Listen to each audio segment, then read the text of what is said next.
On va passer au moment de discussion, de questions. Et étant donné qu'il y a quand même la traduction aussi, l'interprétariat assuré, on va vous demander si vous avez des questions, qu'elles soient assez courtes, de façon à ce qu'on puisse gérer le jonglage linguistique.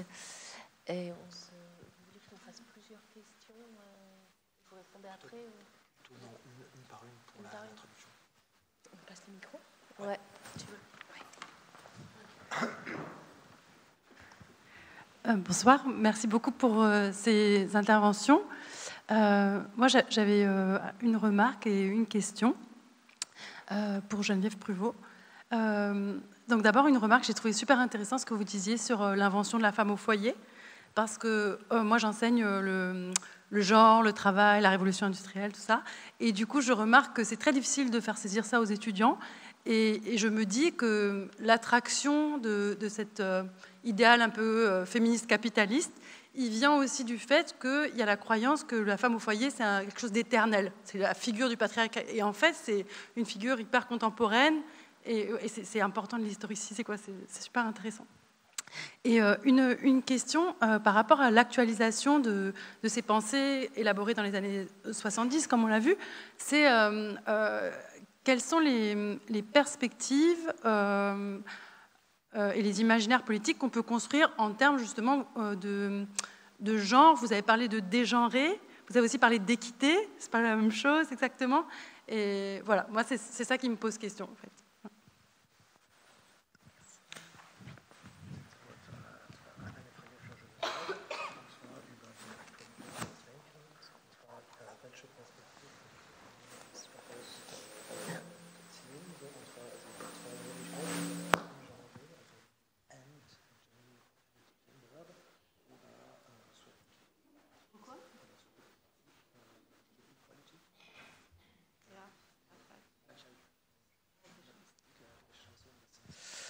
En fait, ce qui est plus important pour moi, en tout cas dans la perspective de la subsistance, c'est la subsistance.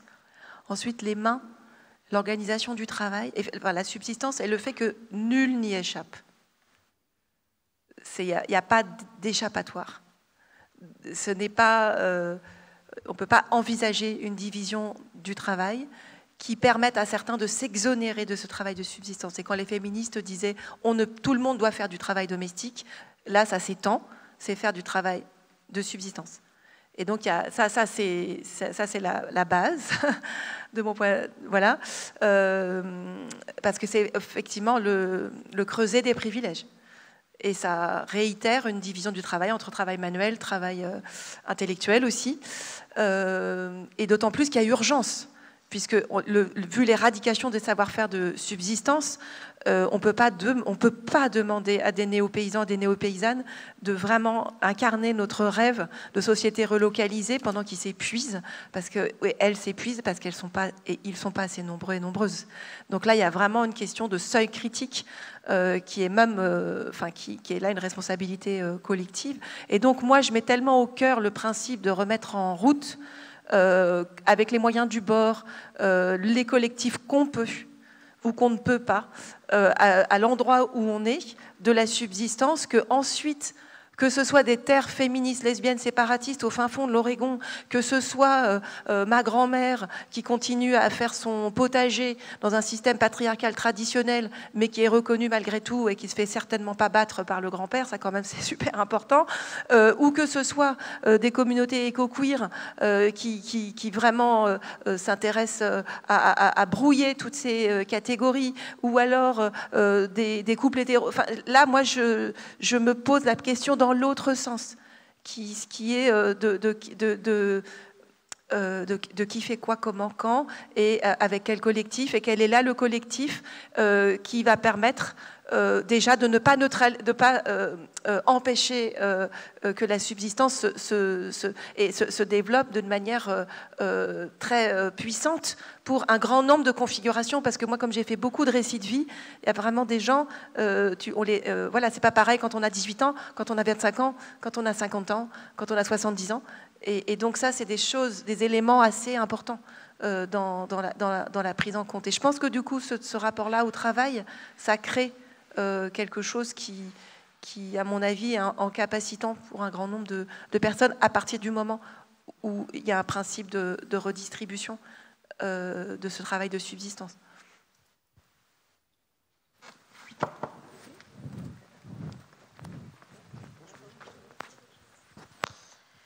Bonjour, merci pour vos interventions. J'avais une question. Vous parliez de Françoise d'Aubonne qui dit inviter l'intégralité de la société à travailler la matière, donc le travail de subsistance. Et après, vous parlez aussi de mettre de l'émancipation collective, toujours dans l'objectif de la subsistance.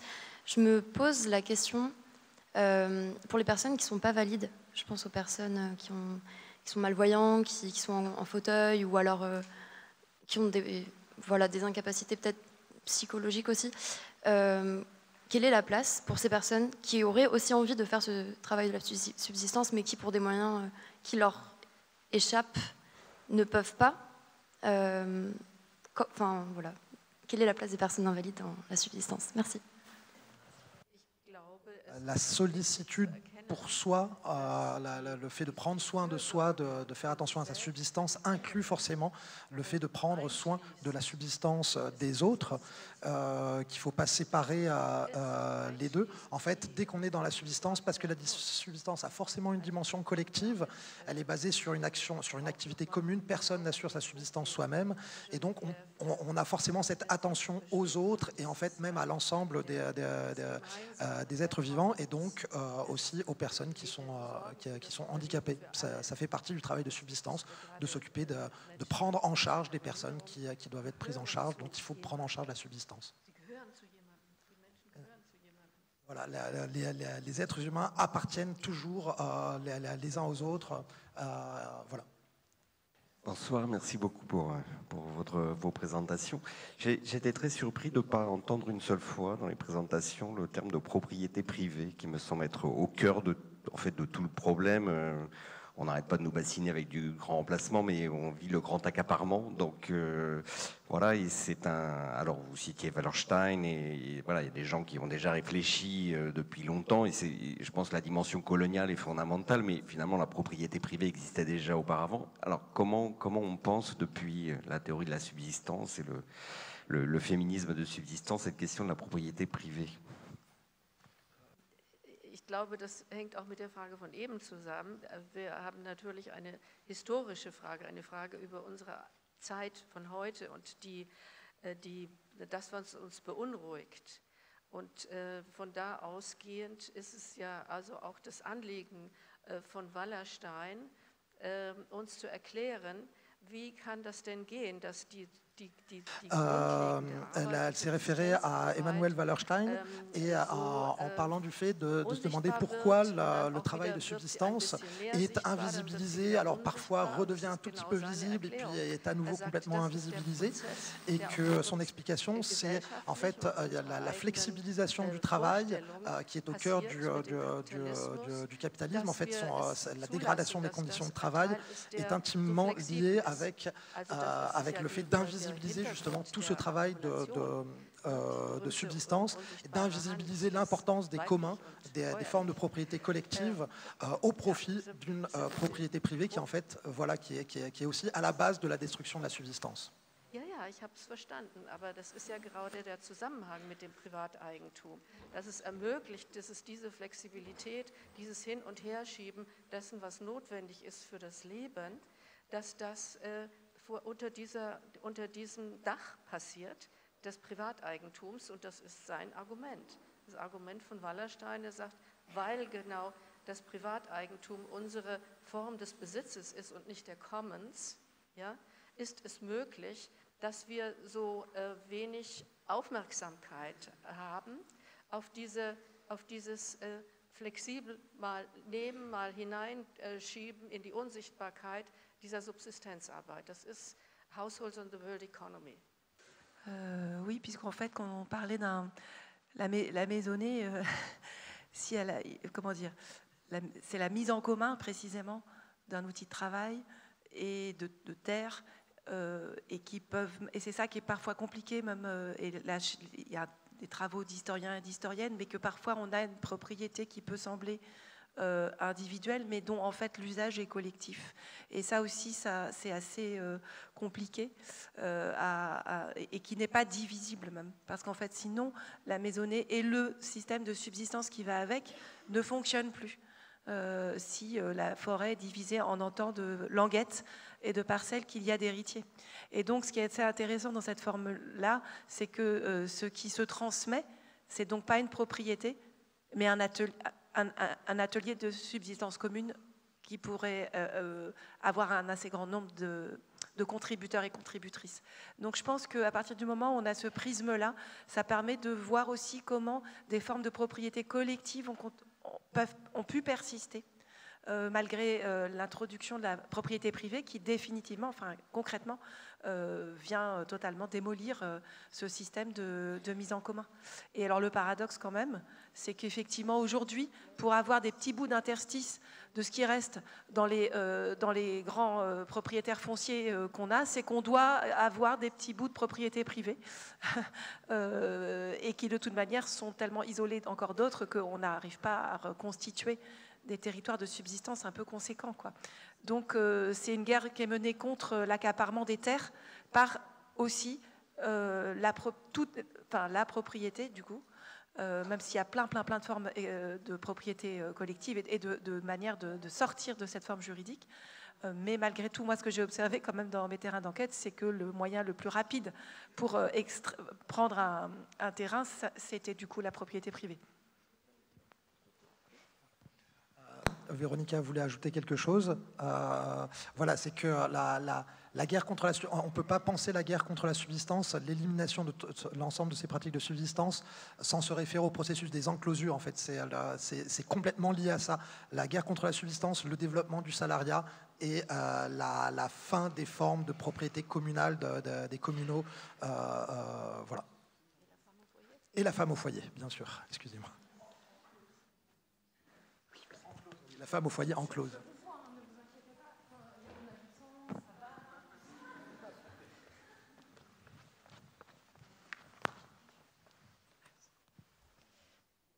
Merci. J'ai deux petites questions. La première, c'est sur les conditions de production de ces savoirs, de ces théories et de ces pratiques, justement, et l'émergence donc de ce courant écoféministe de la subsistance. Et donc là, je pose une question par rapport à un contexte allemand que je ne connais pas. Mais donc d'abord, merci aux éditions La Lenteur d'avoir traduit et publié cet ouvrage. Et il y a quelques années, en 2019, les éditions des femmes ont traduit et publié l'œuvre de Heide Göttner-Abendroth sur les sociétés matriarcales. Et quand je me suis un peu renseignée sur cet ouvrage et comment il est, et de quel processus il est le fruit, il semblerait que l'université, donc patriarche capitaliste allemande, n'ait pas accepté dans les années 70 qu'elle développe sa théorie et ses recherches au sein de l'institution, et que de fait, elle a créé un institut indépendant, l'Institut AGIA, Académie internationale pour les études matriarcales modernes. Bon, je ne sais pas si c'est la bonne traduction en français. Et je l'ai entendu lors de votre exposé que vous avez fait allusion à un institut de théorie et de praxis de la subsistance. Et j'aurais voulu savoir quelle était du coup la structuration juridique de cet institut. Est-il mixte? Est-il indépendant? Est-il public-privé? Et cette indépendance a-t-il été, comme pour Heide Göttner-Abendroth, la condition de l'émergence d'un véritable travail autonome sans avoir à rendre de compte, voire même être mutilé dans son propre processus d'innovation épistémologique, heuristique, herméneutique, etc. Deuxième petite question, c'est terminé. Ah non, la traduction. Ah pardon. Ah, bon.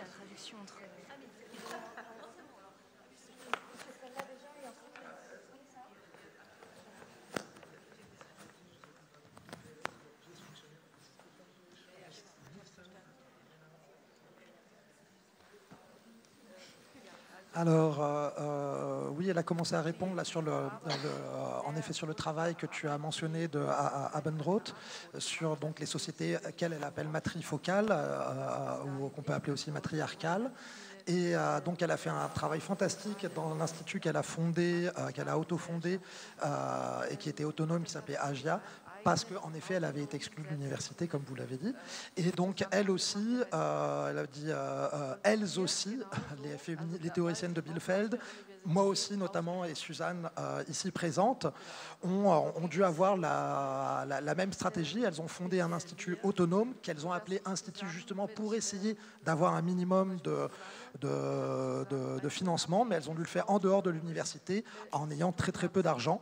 Et malgré ce manque d'argent, elles ont fait beaucoup de recherches et beaucoup de conférences. Sur la question de la mixité, c'était surtout des femmes qui travaillaient dans cet institut, mais les hommes ont été aussi présents, notamment comme contributeurs financiers. Ils ont aidé au fonctionnement de l'Institut, et les hommes toujours tiennent la bourse.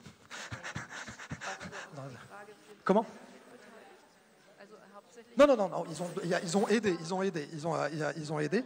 Et sinon, elle a mentionné le fait que cet institut était aussi en lien étroit avec une ferme où elles travaillaient aussi en parallèle de leur recherche intellectuelle, et que dans cette ferme, il y avait des hommes aussi qui travaillaient. Merci pour cette magnifique matière intellectuelle. Plusieurs choses. Oui, 1000 fois oui. Néanmoins, il me semble qu'il y a quelques points aveugles d'un point de vue éthique, si je puis me permettre. La subsistance, oui, pour tous. Et comment se fait-il que dans l'exposé, il y ait si peu de mentions, même d'éléments de langage, qui mentionnent le règne des autres animaux, puisque l'interdépendance et la créativité et le plaisir d'exister participent de leur existence. Et je suis un peu surprise de ne pas trouver d'évaluation éthique de la domestication. Elle est appréhendée par vous comme quelque chose d'assez positif, alors que moi je suis une activiste pour abolir la domestication, donc je suis étonnée d'en avoir une approche positive d'un point de vue éthique. Et rappeler que oui, mais comme il y a une course contre la montre au niveau écocidaire mondial, en lien avec la remarque de tout à l'heure, à savoir que tout ceci est possible si il y a un arrêt de la destruction du monde, eh bien je rappelle qu'également le premier facteur écocidaire mondial, c'est le zoocide. Donc je rêve et j'y travaille pour que la pensée écoféministe, dont je me revendique également, embrase enfin toutes les analyses, la magnifique matière intellectuelle et activiste également de la pensée animaliste. Oui, je finis. Oui, c'est clair, je finis. Parce que ce qui est absolument évident, c'est que la première des colonies, ce sont bien les femelles, donc les vaches qui ont été mentionnées au tout début, mais est-ce qu'on ne peut pas remettre en cause la validité éthique qui est de posséder les vaches et de les priver de leur subsistance, à savoir leurs enfants en général et de leur liberté en particulier? Donc elles étaient parties dans les années 70 du fait qu'il y avait un point aveugle dans la critique de l'économie politique. C'était un texte qu'elle a mentionné de Claudia von Werloff. Et ce point aveugle, c'était l'invisibilisation de l'exploitation des femmes au foyer, de l'invisibilisation du travail au foyer comme forme de travail. Et il s'agissait de remettre en question la conception marxiste de l'exploitation qui portait que sur le travail des hommes. Ça, c'était un premier pas. Un deuxième pas, en effet, qu'il faut faire, c'est quel est le lien entre cette invisibilisation du travail de l'exploitation des femmes et la question de l'exploitation du monde et notamment de la nature, de l'exploitation de la nature. Et elle explique que l'invisibilisation de cette exploitation ce travail d'exploitation avec la nature ne peut pas être mis, notamment avec l'exemple des vaches, ne peut pas être mis sur le même plan que celui des femmes, parce qu'il s'agit ici de produire notre subsistance, de produire ce qui nous permet de vivre, ce qui est absolument indispensable pour vivre.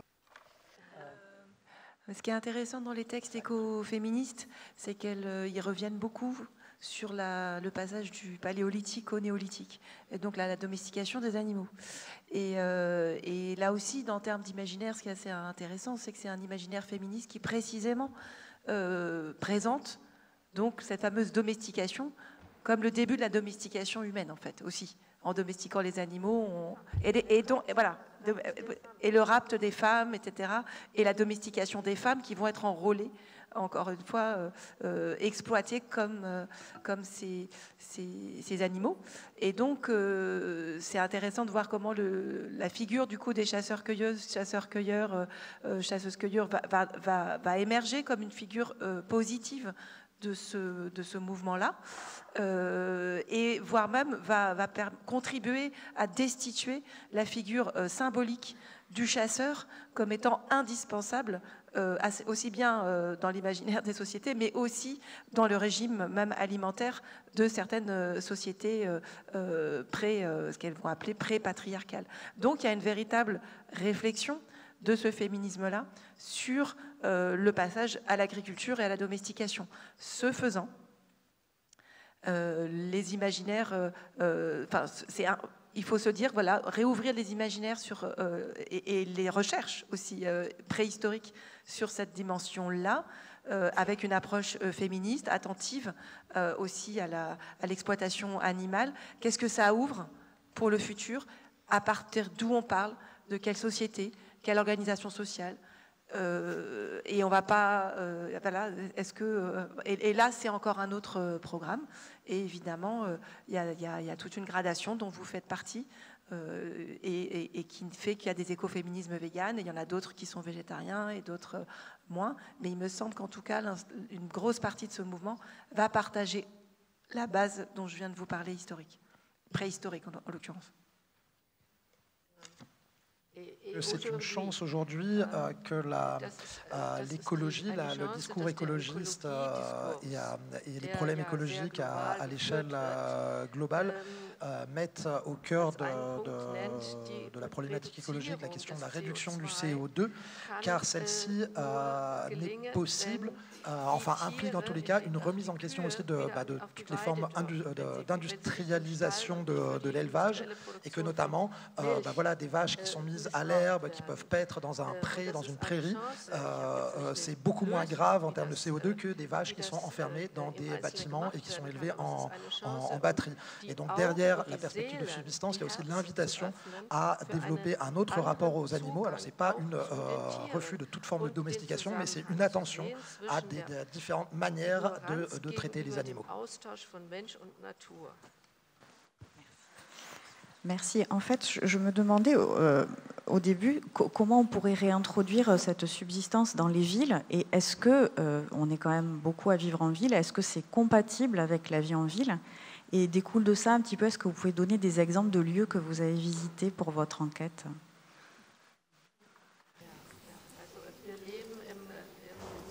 Dans le capitalisme globalisé tel qu'il est aujourd'hui, il est important de partir de là où nous sommes. Et bien sûr, la ville, c'est un endroit où il y a plein de gens et où on est aussi. Donc la subsistance dans les villes, la question de la subsistance dans les villes est souvent invisibilisée, alors qu'en fait elle est forcément là. En fait, il n'y a pas de vie sans subsistance. La subsistance, c'est aussi l'éducation des enfants, c'est la préparation des repas, c'est le soin aux personnes qui en ont besoin. Et donc tout ça, ça fait partie de la subsistance, et ça a lieu en ville aussi. Et donc la question, ce serait de se demander comment donner plus de place à ces pratiques de subsistance, à tout ce travail de subsistance qui est déjà là dans les villes, comment lui donner plus de place et plus de calme, que ce soit fait sans stress, etc. Un point important, qu'elle voulait souligner aussi, c'est par exemple une initiative comme celle de l'agriculture urbaine qu'elle a mentionnée notamment avec la fondation Anstiftung tout à l'heure, et où le propos c'est de se réapproprier, c'est de se dire aussi dans les villes il y a plein de friches, il y a plein d'espaces interstitiels où qu'on pourrait cultiver, qu'on pourrait travailler. Donc un des slogans de ce mouvement-là, c'est prends ta bêche, bêche le sol de ta ville, car c'est le sol de ta ville justement, et donc on peut prendre sa bêche aussi et faire des choses, du travail de subsistance, même nourricier, à l'intérieur des villes. Moi je pense qu'il y a un grand métier d'avenir, c'est tractopelliste. parce qu'il va falloir casser du bitume, parce que la subsistance en ville goudronnée, pavée, artificialisée, ça me paraît quand même compliqué. Et si c'est pour demander à des gens, des personnes, d'aller au pourtour entre l'autoroute et la voie ferrée, tenir un jardin sur quelques mètres carrés dont on sait que c'est vraiment de l'appoint et c'est pas possible de faire plus, c'est une insulte en fait. Enfin, je trouve que c'est désolant. Et donc, il y a quelque chose autour de Reclaiming the Streets et de casser vraiment du bitume. Parce qu'effectivement, la subsistance, c'est quelque chose on doit pouvoir faire avec une personne dont on doit prendre soin. Ça peut être un enfant qu'on tient par la main, une personne âgée qui doit pouvoir aussi avoir ce rapport-là à la subsistance et qui ne va pas pouvoir le faire si c'est dans des conditions matérielles d'éloignement. Et donc là, il y a vraiment, et comme la pression immobilière est telle, évidemment, c'est pas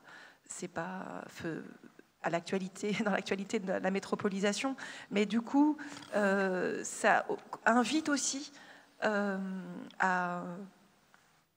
penser justement la subsistance comme un territoire qui n'est pas délocalisable. Et donc, ça conduit du coup à casser du bâti, en fait. Il va falloir desserrer le bâti parce qu'on ne va pas demander aux gens de se téléporter voilà. Donc, il y a vraiment un travail de retransformation de l'urbanité, de l'urbanisme autour de la nécessité de la subsistance. Et on voit bien que les villes ne sont pas organisées autour de ça, mais plutôt pour la mise en invisibilité, en arrière-plan de tout ce travail.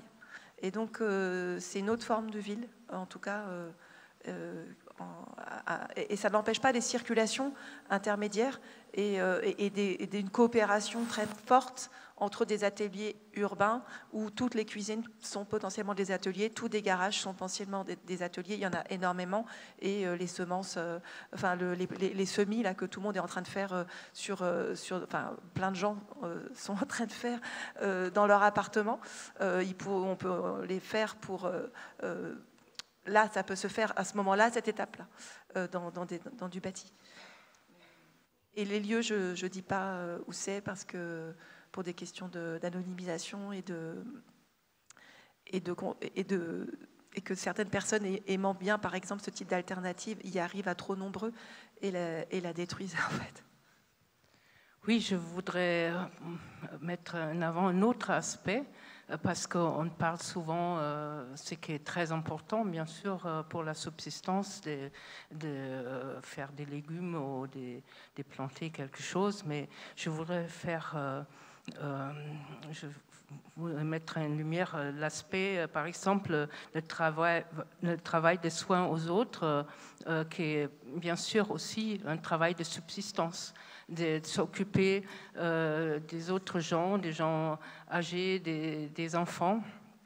Et là, je dis simplement, pour répondre à la question, comment on peut favoriser la subsistance dans la ville, il faut d'abord se poser la question, quelle est notre qualité de vie et comment on peut avoir plus de qualité de vie. Et on va tomber sur la subsistance, à mon avis, parce qu'on peut, bien sûr, déléguer le travail de subsistance à quelqu'un d'autre, mais il faut être conscient que ça, c'est souvent au dos des autres personnes. Et quand on tombe, notamment dans la consommation, si nous consommons des fruits, des produits déjà préfabriqués dans les supermarchés, c'est que des fois, il n'y a même pas dans les appartements, il n'y a même pas des grandes cuisines où des cuisinières deviennent de plus en plus petits, parce que les foyers aussi. Et ça, c'est pour moi une perte de qualité de vie, parce que c'est une perte de la subsistance. Et là, nous pouvons tous commencer de lutter pour se réapproprier des possibilités de faire du travail autour de l'aliment. Peut-être pas forcément planter les pommes de terre, mais les faire des cuisiner, avoir des autres recettes pour cuisiner, pour faire partager entre les autres, parce que c'est ça aussi la subsistance, créer des liens avec des autres, et notamment les femmes au foyer qui sont juste isolées dans notre société, très souvent isolées, qui peuvent essayer de faire des liens avec d'autres femmes ou d'hommes pour partager des choses créées autour des fêtes, de l'alimentation, et aussi de réfléchir sur la consommation, ce que nous consommons. C'est clair que souvent, les produits de l'extérieur, c'est le travail de subsistance qui ont été faits à l'autre côté du monde, que les légumes et les fruits qui nous arrivent ici, qui sont souvent moins chers de ce qu'on produit sur place, d'être conscient. Et peut-être, si on a la possibilité, un peu d'argent, de laisser à côté et faire en sorte de favoriser quelque chose qui a été produit d'une forme équitable. Voilà, c'est que je pense que tout le monde peut le faire. On ne peut pas tous aller à la campagne. On peut bien sûr, ceux qui ont un jardin peuvent planter des légumes. On peut bien sûr aussi, des fois, créer des jardins dans les villes. Ça, c'est très, très bien. On peut aussi faire des communautés qui s'occupent de ça, qui vont réaller à la campagne. Mais on peut tous faire une réflexion, ce qui est notre qualité de vie, comment on peut mieux vivre avec des autres gens, en mangeant mieux, en fêtant, en faisant de la musique, et peut-être pas forcément prendre ce qui nous est offert des manières préfabriquées. Voilà.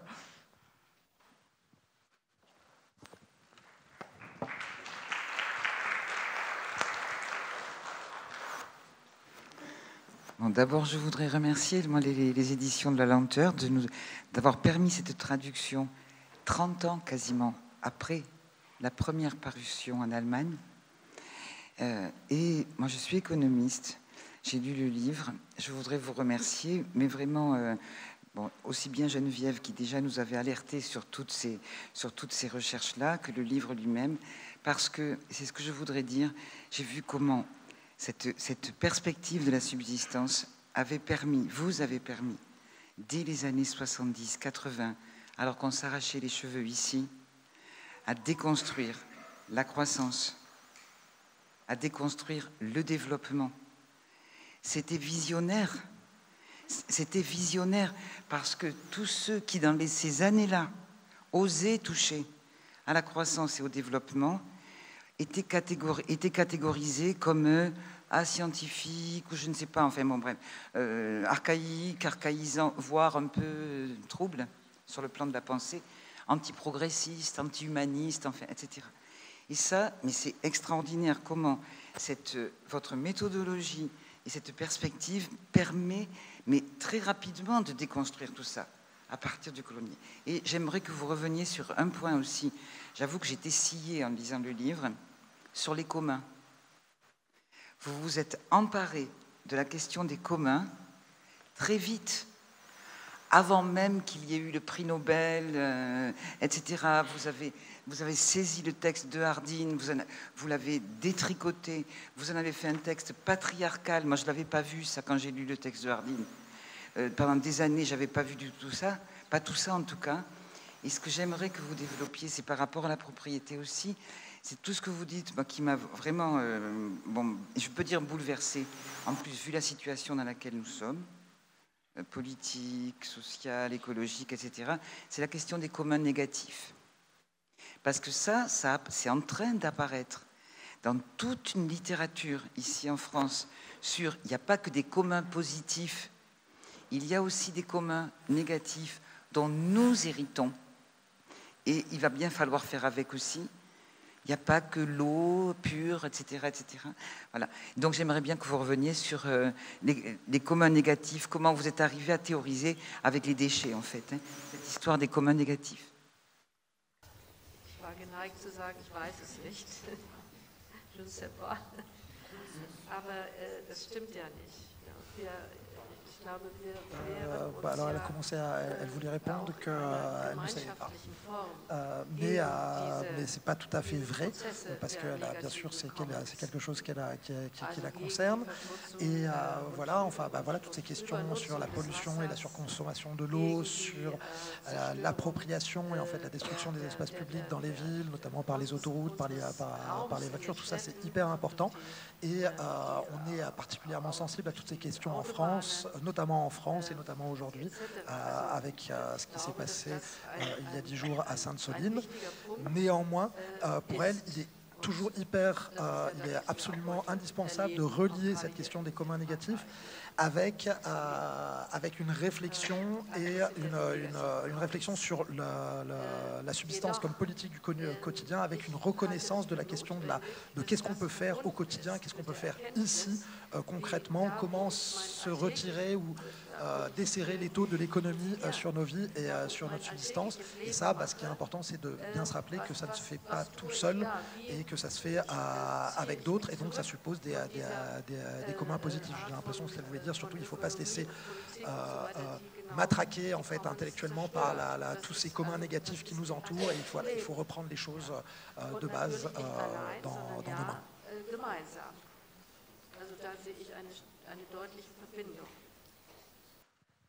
Je voudrais juste rappeler qu'en fait la lutte écoféministe, elle est indissociable de la lutte antinucléaire, et que donc ce que ces féministes-là ont immédiatement vu, c'est que alors, le mot commun négatif, moi je dirais plutôt du général privatisé négatif, parce que j'ai envie de réserver le terme de commun à quelque chose de plus beau. Et du coup, donc le fait qu'elle soit immédiatement partie vent debout, que ce soit Françoise Daubonne ou Maria Miss, Véronica Benoltozov, Claudia von Berloff qui a aussi réagi, sur Tchernobyl par exemple, ça a été un point très très important pour ces féministes allemandes, et elles n'étaient pas nombreuses en fait à pointer la question, le problème que posait Tchernobyl. Et donc ce qui a été vu immédiatement, c'est qu'effectivement c'est un type de création de matière que les sociétés ne pourraient pas prendre en charge, et qui allait pendant des millénaires hypothéquer la possibilité même d'une subsistance. Et Françoise Daubonne, elle va même plus loin, c'est-à-dire que ça va impliquer la nécessité de l'État. Et quand on est libertaire, quand on pense qu'on a une éducation, enfin un lien marxiste qui est fait entre État égale bourgeoisie, et que donc et pas nécessairement intérêt général, se dire qu'on va se prendre de l'État égale bourgeoisie pendant des millénaires, parce qu'il va falloir gérer ces fameux communs, et qu'il va être répété en boucle que les fameuses sociétés autogérées de petite échelle ne pourraient pas déconstruire cette méga machine. C'est sûr que c'est un gros coup politique, parce que à partir du nucléaire se crée la nécessité de l'État pour démanteler, gérer et continuer et donc ça fait poser aussi cet écoféminisme-là, qui pense à partir de sociétés paysannes qui ne sont pas fondées sur 50 millions de personnes dans une grande conurbation. C'est sûr que ça oblige du coup à intégrer politiquement cette question, et ça fait c'est rude. Voilà, donc moi je pense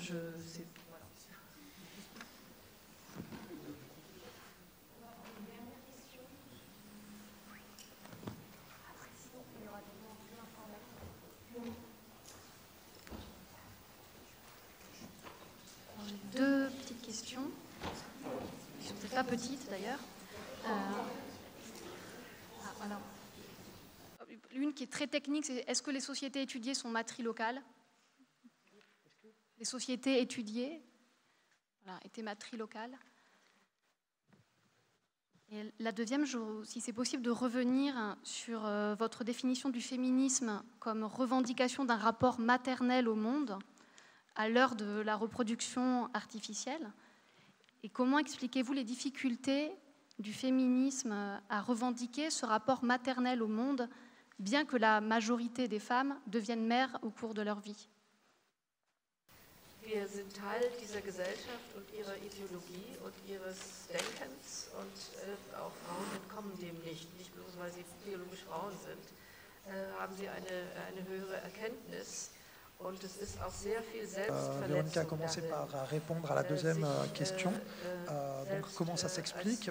Pour elle, tout simplement parce que nous sommes membres de cette société et les femmes, en dépit de leur capacité, le sont aussi. Alors, en effet, elle est étonnée, un petit peu comme vous sans doute, parce qu'elle trouve qu'il y a beaucoup d'automutilation en fait dans ce paradoxe que la figure de la mère est devenue un repoussoir pour la plupart des femmes, alors que quand bien même la plupart des femmes deviennent mères. Il y a beaucoup d'automutilation et il y a aussi une sous-estimation énorme de l'importance de la naissance dans la trajectoire de vie d'un individu et de l'importance d'avoir une naissance, on dirait en français respectée, d'avoir une naissance la plus naturelle, la plus physiologique possible, qui est le moins médicalisée ou qui fait recours à des technologies médicales les moins invasives possibles. Alors sur sa définition du féminisme, elle souligne le fait qu'il y a beaucoup de féminisme, qu'elle ne va pas tenter de définir le féminisme en général, ça c'est impossible, et que sa définition du féminisme, en tous les cas c'est clair, c'est lié intrinsèquement, le féminisme pour elle est intrinsèquement lié à la question de la subsistance. Voilà.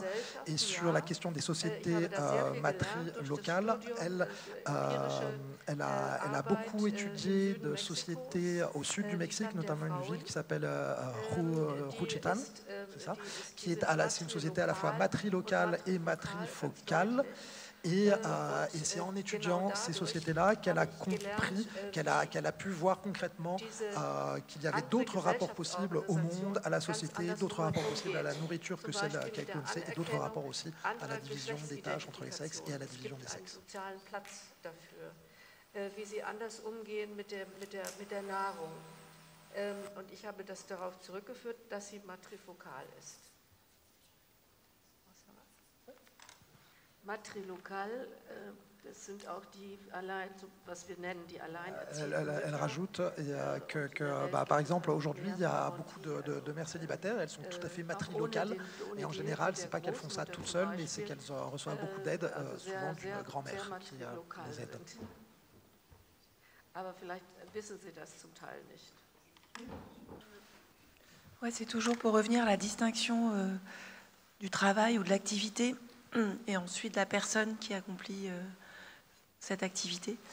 Et c'est toujours la remise en perspective de la discréditation d'un certain nombre d'activités qui vont être étiquetées comme plus particulièrement féminines ou maternelles. Et donc l'enjeu pour moi, c'est pas tant de rallier une activité nécessairement à un genre, mais en tout cas de ne pas jeter le bébé avec l'eau du bain, au sens où il ne faut pas l'activité elle-même importe. Voilà, et ça par contre au sens où je ne sais pas, il faut bien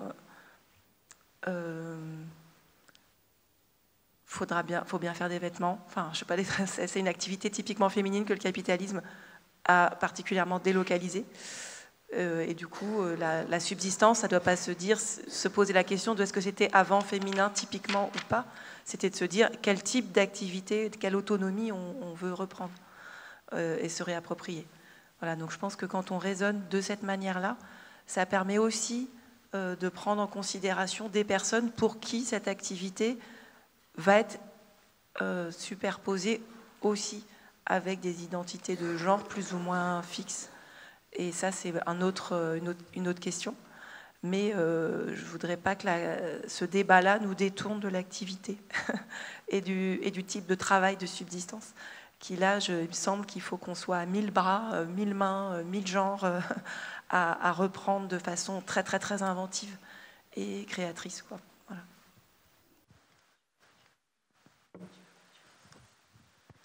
Eh bien, pardon, on va s'arrêter là. Merci beaucoup à toutes et à tous d'être venus.